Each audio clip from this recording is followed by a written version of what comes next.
good morning, or evening, or afternoon, wherever you're at in the world. Big news over here.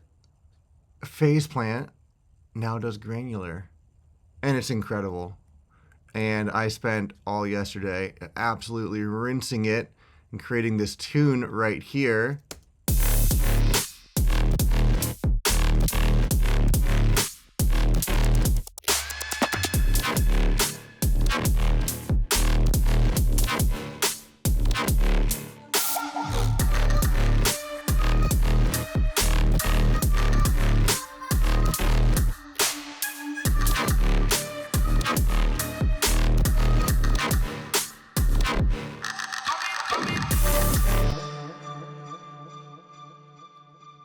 Long delay.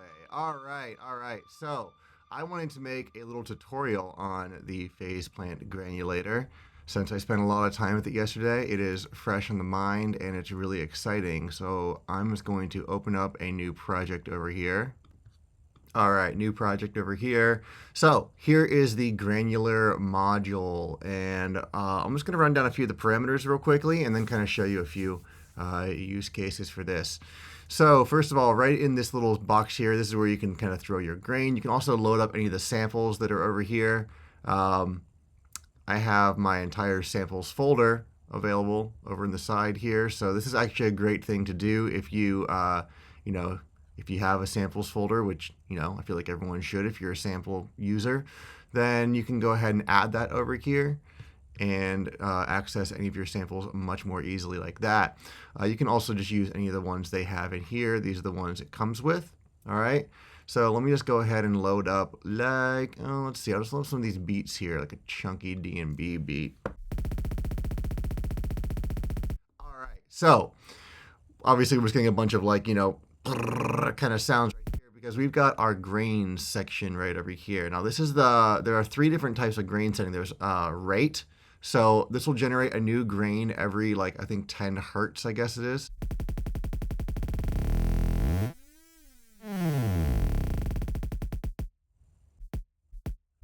So you can turn that way down. And you notice that basically what's happening here is one grain is going and it's disappearing, right? It's disappearing after a quarter of a second, after 250 milliseconds. And that is specified on the grain envelope up here. So this is how long your individual grains will last. So if you drag this out to 1,000 milliseconds or 1 second, right? And then you drag this hertz way down. Let me go a little faster than that, actually. Let's just do 500 hertz. So basically 500 hertz is every 2 seconds, there's going to be a new grain generated. If I put this at about 1, then we get a new grain every second approximately, and it lasts for as long as a second as well, based on my grain envelope. So we also have the sync. This is pretty awesome. I'm using this one a whole bunch. Syncable grains is fantastic. This will generate a new grain based on this time signature here.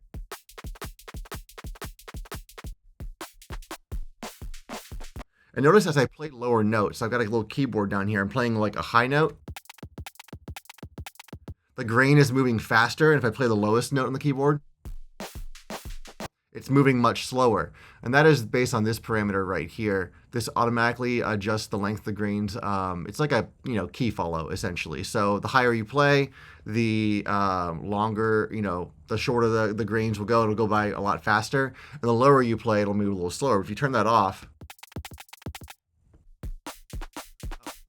I guess it still does that. Oh, I see. So this is just adjusting the grain envelope length. So if I turn this down to like that, let's try this here.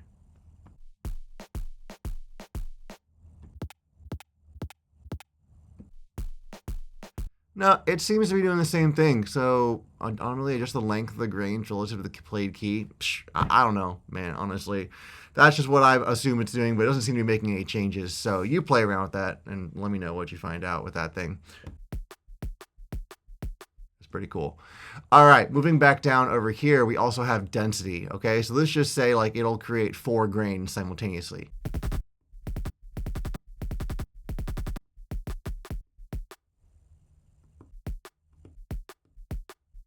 You turn the density up to a little bit past 1. So there's 1 grain, right? If I turn up to 2 grains, approximately, it's basically generating 2 grains. So like it'll start 1, and halfway through that grain sequence, it'll start another 1. If I turn it up to 4, where it was to start with, and you can see like a quarter of the way through the first grain's envelope time, it will start a new one, and then a quarter of the way through that, or halfway through the first grain, it'll start a new one, and then a quarter of the way through that, it'll start a new one. So it's basically just like starting them more frequently. Let's find a different sample so we're not just using this one the whole time. Let's do some vocals. Ooh, ooh. There we go. So I'm going to keep this on sync just for right now.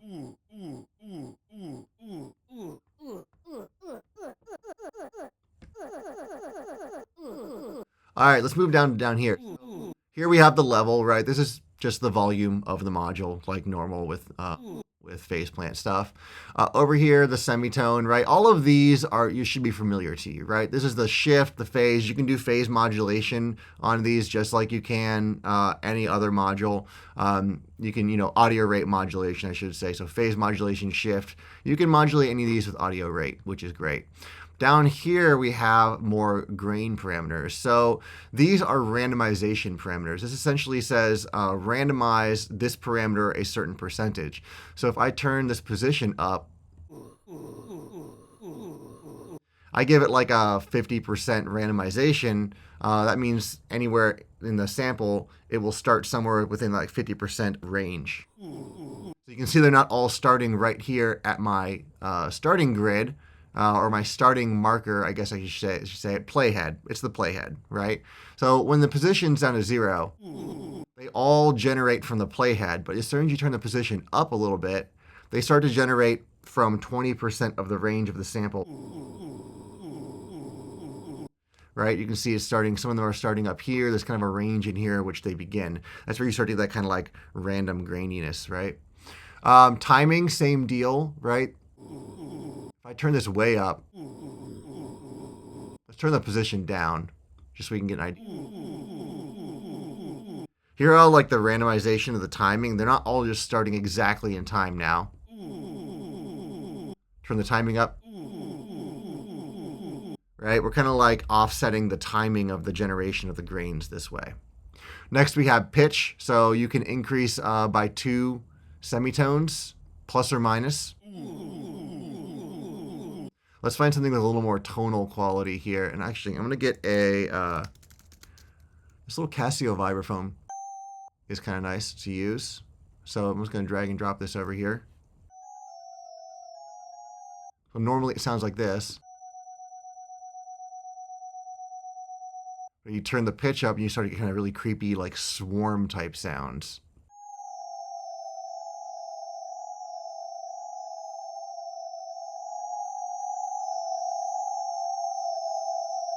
Terrifying. Let's turn it up just a little bit. Yeah, you can kind of detune the individual grains a little bit. We have level randomization as well, so the grains will be different volumes. If this is easier, if I were to turn this down a bit so we can hear each individual grain a little more. You can see right here, the volume of the grains is specified by the size of the little dot that represents each grain.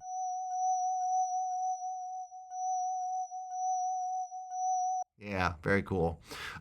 Grain pan, right? This is randomizing the pan of each one of these. So if you're listening in stereo, you'll be able to hear that they're kind of going to the left and the right a little bit. And then finally, we have a reverse percentage. This is the percentage of grains that are going to be played in reverse. So if I set to like 50-50, then, half the grains will come in reverse, half of them will play forward.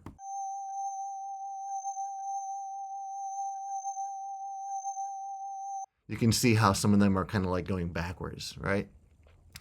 Over here, we have align phases. This will basically like it aligns it kind of shifts the starting time for the grains so that all of the grains are in phase. I find this really useful if you're going to be granulating basses or anything where you don't want to have any kind of like phase cancellation going on.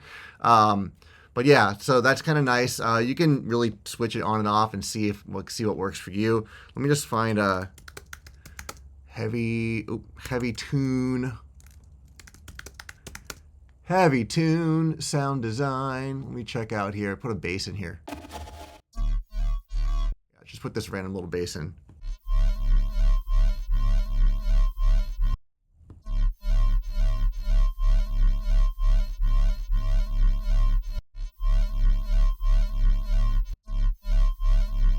So I don't know if you can hear that or not, but it's basically just very much like, shifting and adjusting the timing a little bit so that it's a little bit less chaotic, a little bit less cancellation going here there.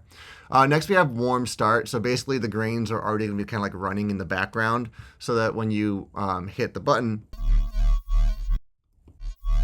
hear the difference right there. Like if I hit warm start, let me go play one note with it off, one note with it on. So it's a little more consistent from the start. That's the best way I can describe it. That's probably not the correct terminology, but for me it sounds like the consistency from the onset of the note is a little bit better when you have warm start turned on. Yeah, So sometimes I'll use. It's like a sharper start to the sound essentially. I want to go back to that vibraphone sound because one of my favorite features of this is best shown using, chord. Check this out. So when you turn chord on, what's going to happen is it's going to play the grains back in a chord. All right. So, and you can choose which one you want here. Like let's say we just have, let's just do like a pentatonic minor. There we go. So now we're going to get a pentatonic minor scale coming through.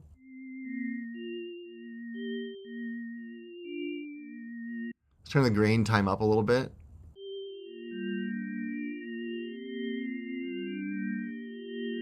You can change the range of this. Currently it's set to 1 octave, but you can set it up much higher.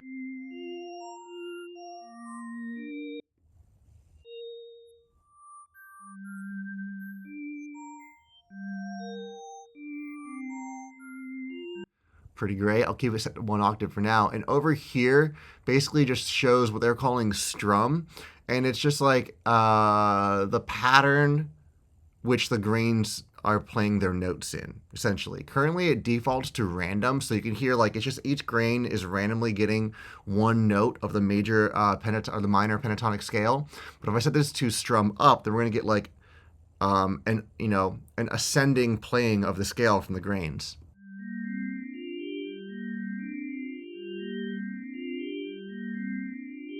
Let me go set the reverse back so we're just getting. I want to start playing with some of the rate.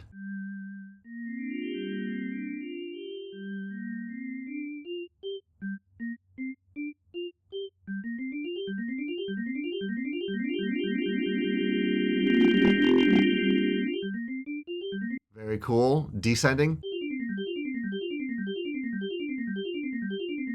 And ascending and descending.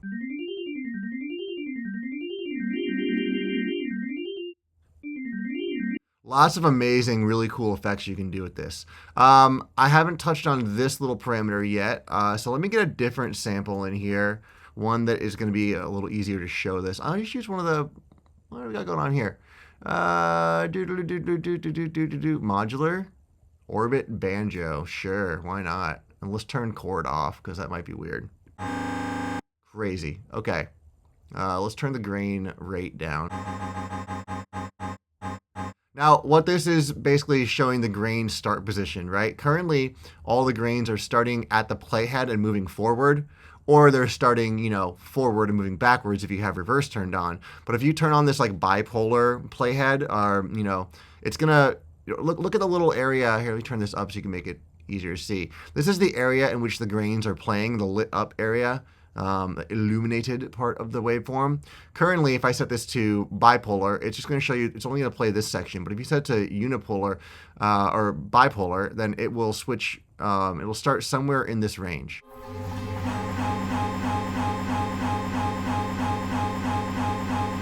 Right, and it looks like it's all starting back here, actually. So you can kind of like change the positioning of that, right? Increase the randomness here. And this says plus or minus, right? If I turn this back to unipolar, notice how the little minus goes away on the position. So this says plus or minus 31%. So what this is telling me is that within 1 second, 1.23 seconds on either direction of this playhead, a sample, it's going to start playing the sample, okay?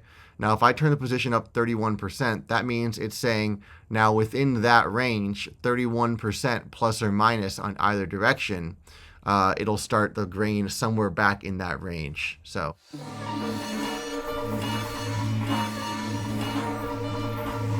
very, very cool. Really love that.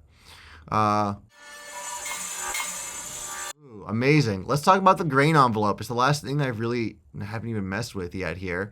So this is the shape of your grain, right? If we want to make a sharp attack to our grains and maybe like a very, very quick release time to them, we can get kind of like a triangular ramp down. We can get kind of a triangular ramp up by going the other way with it. Or we can go ahead and it looks as though, come on. Yeah, there we go. We can kind of mess with each of these like this. And you can change the ramp of the beginning and the ramp of the end to kind of create a logarithmic or exponential ramp to the grain. Go ahead and pull this up. So now we're getting kind of a shark fin shape. Now we're getting like a nice rounded grain. Let me find something different here. Instruments, harmonica. Oh, actually, let's do phrases acoustic. This one's kind of nice. It's just one note, though. I would really love some... I mean, I use a lot of my own samples in this thing. There we go. That's gorgeous.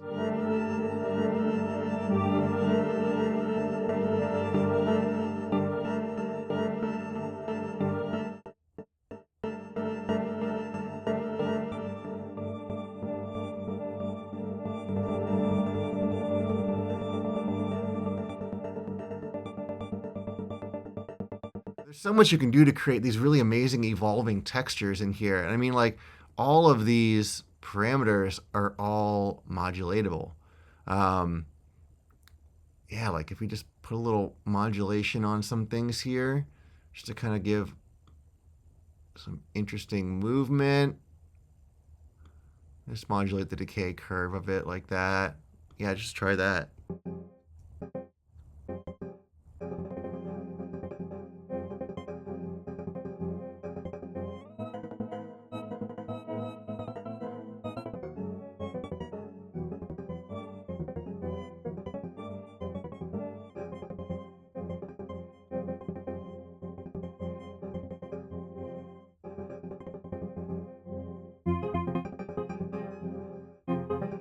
It just feels like an idea generator to me. It's amazing. Now, one thing I didn't touch on was, let's see, let's drag this, just because it's here, this vibraphone back in. We noticed the vibraphone says G2. So one thing I didn't talk about was this root note right here. Now, basically, this just means if you adjust this down to G2, so let's do G2. I missed it. There we go. So if we set this to G2, then when I play a G on the keyboard, it's gonna give me a G back again. Let me undo all of this stuff. Let's delete this.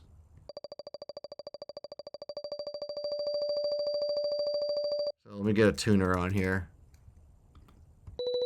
Right, I'm playing a B on the keyboard. It's sending a B right back at me. There's a really nice, helpful, like little visualization right here too, where it shows the pitch coming into line with the waveform.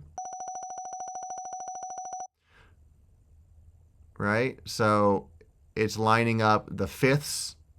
So, you know, G is the fifth of C. And it's lining up the actual pitch. Let me find another one with a note. Let's see. Vibraphone. This one's got a, okay, B4. Let's try this one. So if I start moving this around, we can see how it's kind of like out of line, right? But it lines it up. There we go. So if you look at this little section in the middle here, when I start to click this and move it, do you notice how there are there's kind of like 1, 2, 3, 4 waveforms, an even number of waveforms here? You can see there's those two little posts right here, and inside there are 4 waveforms. Now that is telling you that it is on key, right? There's an even number of waveforms. If I go down an octave to B2, there's 1, 2, 3, 4, 5, 6, 7, 8. If I go down to B1, there's going to be 16 in there. 1, 2, I'm not going to count that, but there's going to be 16. If I go up to B4, there's going to be 2. There we go, 1, 2. And if I go to B5, there's going to be one nice, even 1 in there. All right, and notice if I go to the 5th, if I set it so that B is the 5th of a key, in this case E. So in the key of E, B is the 5th. All right, so if I set this to an E, notice how there's 1, 2, 3 cycles in there. And if I set this to an E again, there's going to be, come on, 1, 2, 3, 4, 5, 6. Now, I just noticed this right now. I don't actually know if this is the case. Like, let's go ahead and try a C. Let's see if this is the case for all of these. So, C4, there's 2 of them. F, there's 3 of them. Looks like it's probably the case for all of them, right? So, F, A, C, right? C is the 5th of F. So what this is telling you down here, if you don't know the note, like here's a vibraphone sound. I don't know what pitch it is. But what I can do is I can drag this around until it matches up pretty well. And see, now I'm playing a C, and it's giving me a C, a flat C, but I can just tune that up a little bit. So let me go ahead and just mess around with the tuning until things are really nice and matched up. Yeah, close enough.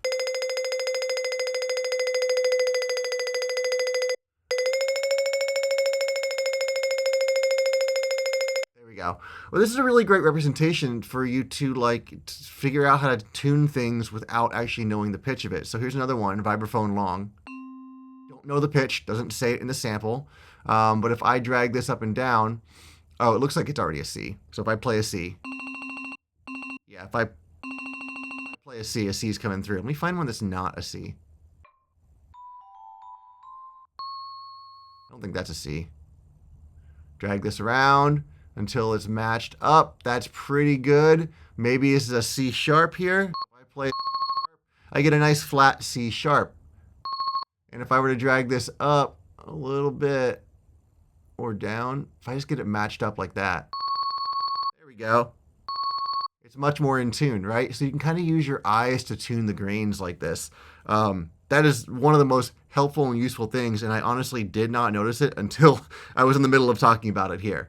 So, if I got anything wrong about that, please let me know, but I don't think I did, and I think at this point I've tested it on a few different situations, so there we go. I think that's about it. You can also lock the root note, right? So if you don't want this root note to change, this is mostly helpful when changing the, samples here. So if we go to chords, I think that or instruments, it might, automatically change. Yeah, do you see the root note changing? Because it knows, kilohertz knows what these samples are. Like they know what pitch it is. But if you don't want that to be the case, you can go ahead and lock that and switch it around like that. Okay, so that's just a little quick rundown of the Granular. Like I said, I've been absolutely rinsing this tune, or rather this plugin. So it's super cool. Before I go, I just wanted to mention, if you really like this tutorial and you want to learn more, I've got a Patreon where I am making, first of all, showing you how to make a lot of the sound design like I did in the intro. I've got a whole bunch of tutorials up here. If you want to join, there's a bunch of different levels. monthly tutorial videos, sample packs, right? I make a bunch of samples with phase plant and also my modular that's off here to the right side of me. I also offer private lessons, custom sample packs, and I will review your tracks as well.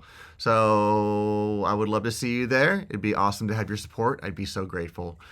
Thank you very much. Hope this was useful.